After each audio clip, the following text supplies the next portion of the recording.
Assalamu alaikum. This is Introduction to Psychology Part 2 by Your Knowledge.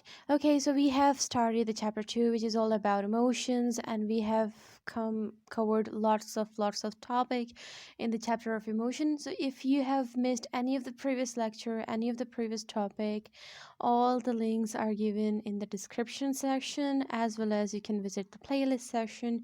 You can also visit the video section where the videos, the lectures of all the previous topics are available over there.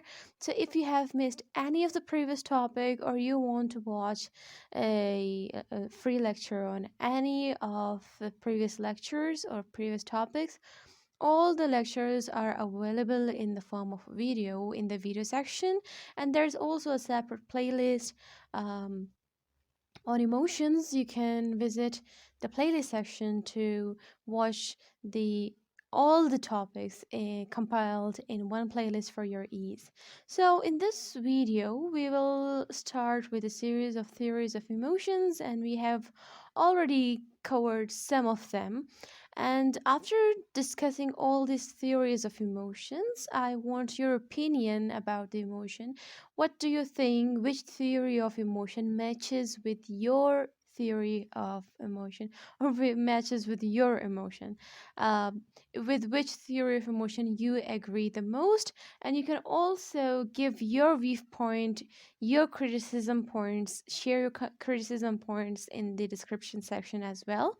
Any other extra additional example that pops in your mind, do share it with us in the comment section, so all the other viewers who watch this video, they will read your comment and they will also get a bit benefit and advantage from your comments. So this is what we do. We share information, we share knowledge with each other, and we help each other, because as I told you, sharing is caring. So let's come to the point. We have covered the common sense theory of emotion and Jam's length theory of emotion in part 10 of the chapter 2. And in this video, we will be starting with the canon-bard theory of emotion. So this is going to be the chapter 2, part 11, canon-bard theory of emotions. So let's start with canon-bard theory of emotions. So, psychologists Walter Cannon in 1927 and Philip Bard in 1934 theorized that the emotion and the physiological arousal occur more or less at the same time. Cannon, an expert in sympathetic arousal mechanisms, did not feel that the physical changes caused by different emotions were distinct enough to allow them to be perceived as different emotions. Bard expanded on this idea by stating that the sensory information that comes into the brain is sent simultaneously by the thalamus, or both the cortex and the organs of the sympathetic nervous system. So the fear and bodily reactions are therefore experienced at the same time, not one after other. So they will also say the sentence which can be formed on the base of canon-bard theory of emotion will be, I'm afraid and running and aroused. Canon-bard theory of emotion is a theory in which the physiological reaction and the emotions are assumed to occur at the same time. So, in the canon-bard theory of emotion, a stimulus leads to the activity in the brain, which then sends signals to arouse the body and interprets the emotions at the same time.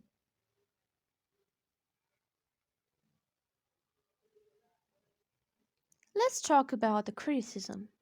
As I told you that every theory has some sort of critiques, the criticism has been done on every theory, and we will also study the criticism after every single theory.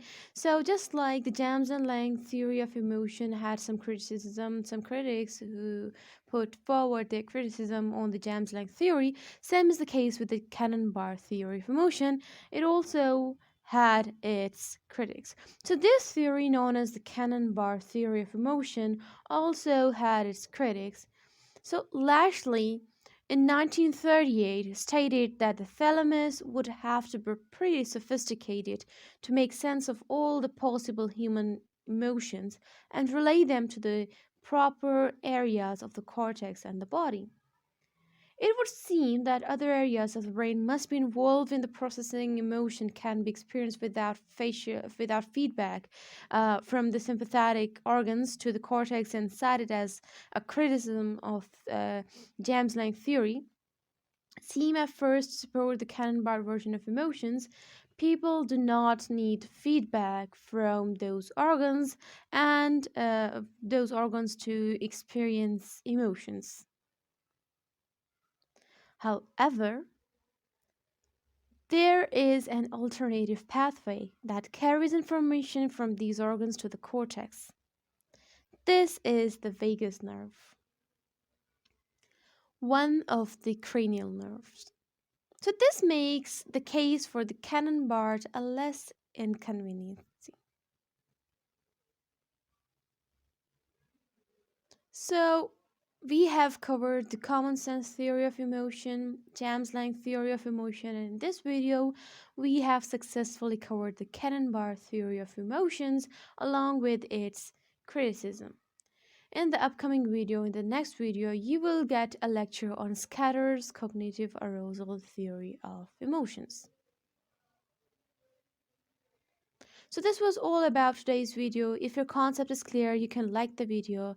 If there was any point which was a bit confusing, you can ask us in the comment section and we will be happy to help you out. Plus, if you're new to this channel, you can subscribe to our channel, subscribe to Do Your Knowledge, click on the bell icon so you will never ever miss any notification. You can also share the link of this video, the link of this channel with your family members and friends because sharing is caring. Until then, Allah Hafiz.